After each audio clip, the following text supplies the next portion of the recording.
Assalamualaikum warahmatullahi wabarakatuh.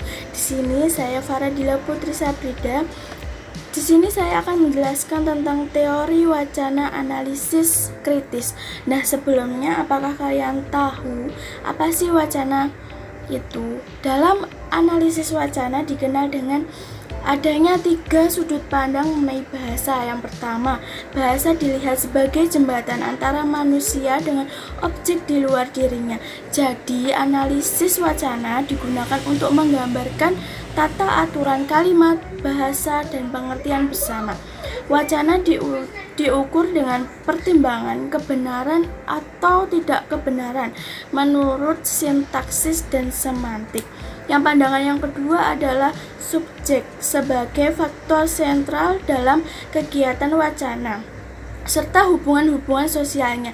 Jadi, analisis wacana yang dimaksud sebagai suatu analisis untuk membongkar maksud-maksud dan makna yang tertentu. Yang ketiga, bahasa dipahami sebagai representasi yang berperan dalam membentuk subjek tertentu, tema-tema wacana tertentu, maupun strategi-strategi di dalamnya. Jadi, analisis wacana dipakai untuk membongkar kuasa yang ada dalam setiap proses bahasa.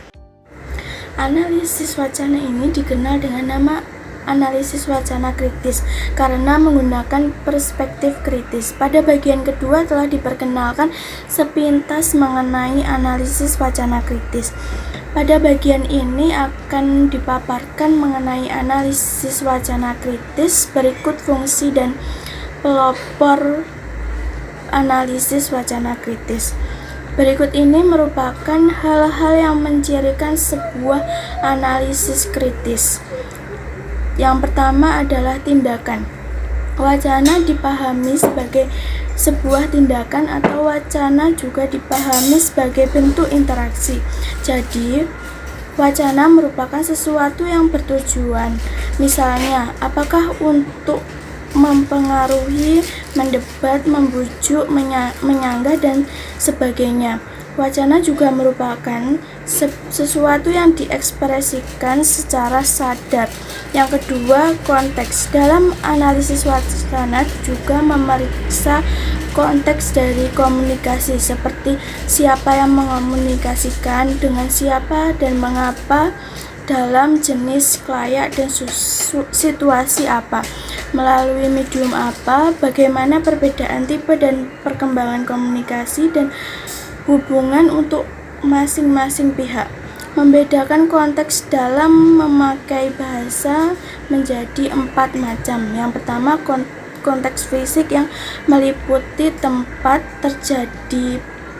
terjadinya pemakaian bahasa dalam suatu komunikasi, objek yang disajikan dalam peristiwa komunikasi itu, dan tindakan atau perilaku dari para peran dalam komunikasi itu. Yang kedua, konteks epistisme atau latar belakang pengetahuan yang sama-sama diketahui oleh pembicara maupun pendengar. Yang ketiga, konteks linguistik yang terdiri dari kalimat atau tuturan yang mendahului satu kalimat atau tuturan tertentu dalam peristiwa komunikasi. Yang keempat, konteks sosial, yaitu realisasi sosial dan latar setting yang melengkapi hubungan antara pembicara dengan pendengar. Yang ketiga adalah historis. Untuk dapat memahami suatu wacana teks, maka dapat dilakukan dengan memberikan konteks historis, di mana konteks itu diciptakan oleh karena itu, pada saat menganalisis perlu dimengerti beberapa wacana yang berkembang atau dikembangkan seperti itu, mengapa bahasa yang dipakai seperti itu, dan lain sebagainya. Yang keempat adalah kekuasaan. Semua wacana yang muncul dalam bentuk teks, percakapan, atau apapun yang dipandang sebagai bentuk pertarungan kekuasaan. Konsep kekuasaan adalah salah satu kunci hubungan antara wacana dan masyarakat. 5. Ideologi. Wacana digunakan sebagai alat untuk kelompok dominan untuk mempersuasi dan mengomunikasikan kekuasaan yang mereka miliki agar terlihat keabsahan dan benar di mata klien. Suatu teks percakapan dan lainnya adalah bentuk dari praktik ideologi tertentu. Menurut teori-teori ideologi dikatakan bahwa ideologi dibangun oleh kelompok yang dominan dengan tujuan untuk memproduksi dan melegitimasi dominasi mereka. Untuk menganalisis wacana kritis, ada beberapa pendekatan yang disampaikan para ahli. Yang pertama, pendekatan analisis wacana kritis Norman yang menjelaskan bahwa kegiatan berwacana praktik sosial yang menyebabkan adanya hubungan dialektikal antara praktik sosial dan proses terbentuknya wacana, yaitu wacana mempengaruhi tatanan sosial dan tatapan sosial mempengaruhi wacana.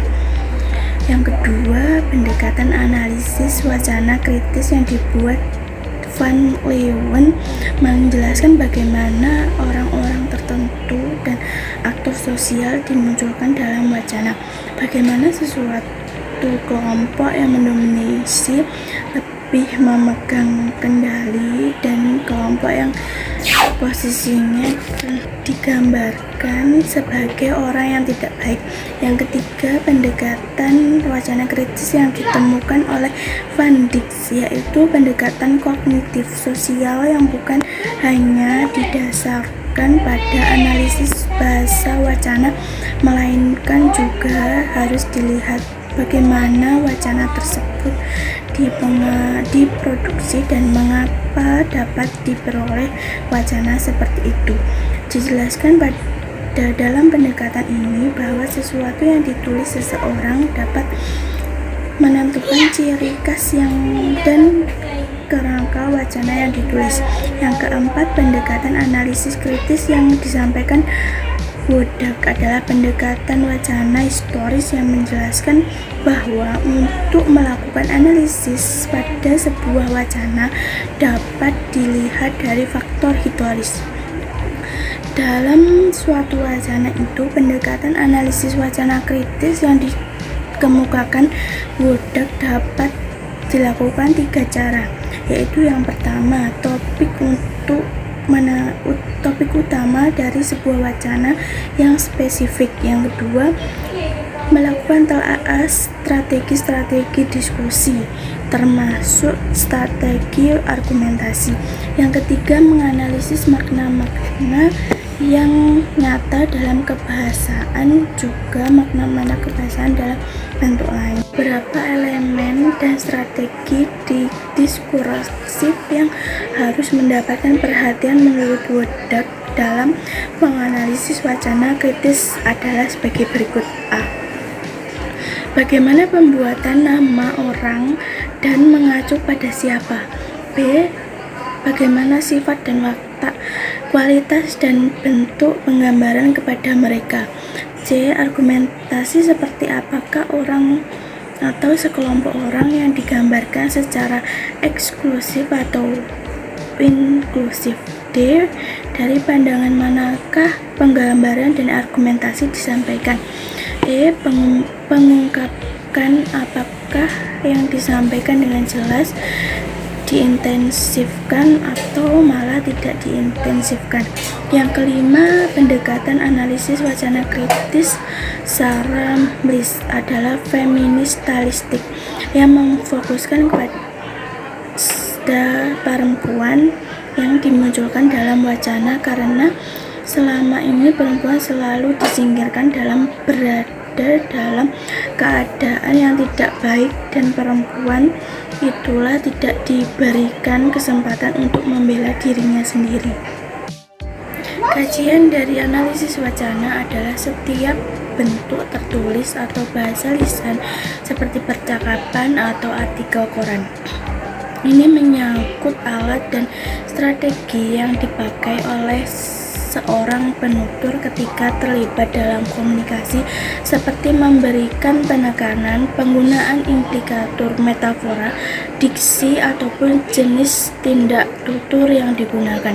Terdapat beberapa kelemahan dalam pendekatan analisis wacana kritis, seperti pada saat menganalisis suatu wacana sangat diperlukan kecerdasan dan keterampilan yang tinggi agar dapat memahami maksud dari pembuat wacana tersebut.